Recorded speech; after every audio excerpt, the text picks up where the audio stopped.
Well, counting the population of Russo, North Dakota is as easy as 1, 2, 3. Located about 38 miles southeast of Minot, this tiny community is the smallest incorporated town in the state.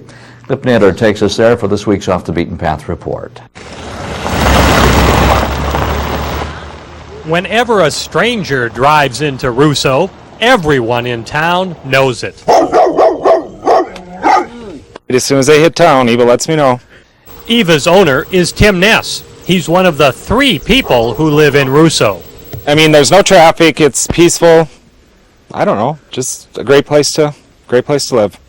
Russo was founded in 1906 by German-Russian immigrants. The town peaked in population in 1910 when 161 people lived here. Today, all that's left are the post office, a half-dozen buildings, Tim Ness, the mayor, and his wife. We get along great. Nobody bothers nobody. Bruce Lorenz has been the mayor of Russo for the past 25 years. He says if his wife continues to vote for him, he'll never lose an election. I suppose nobody else wants the job.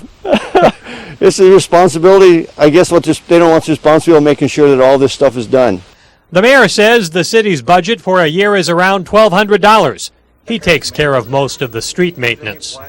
If we want to do some graveling, we can gravel without asking anybody else. When our snow removal, we just do it, and we have the money to do our own snow removal. We, being incorporated, we can do our own little thing. The original jail is still standing, but no one's been locked up in years. According to the mayor, the town, like the city slammer, can also survive. As long as there's 2, 3, 4 of us, enough that we can hold the board, I would say it'll survive. Mayor Lorenz says that everyone in town would welcome some new residents because there's plenty of room to grow in Russo, and it wouldn't take long for someone new to get to know their neighbors. For Meyer Television News, I'm Cliff Naylor.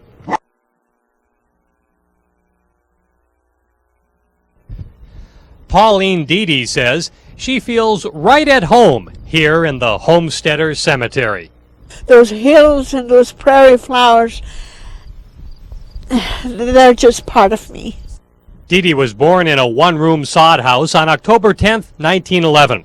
She's proud to be a homesteader's daughter and has seen many friends and family laid to rest here. As a child, I remember sitting over there by the stone and watching the caravan bringing another diphtheria victim child to be buried here. And it was a very sad event.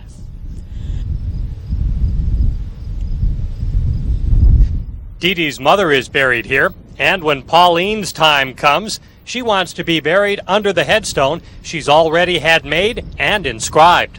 The prairie was home. I took to the hills and beheld the rainbow. Take me back to where I first believed.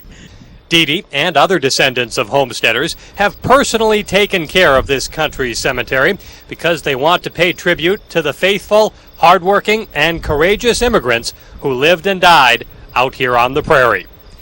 For Meyer Television News, I'm Cliff Naylor.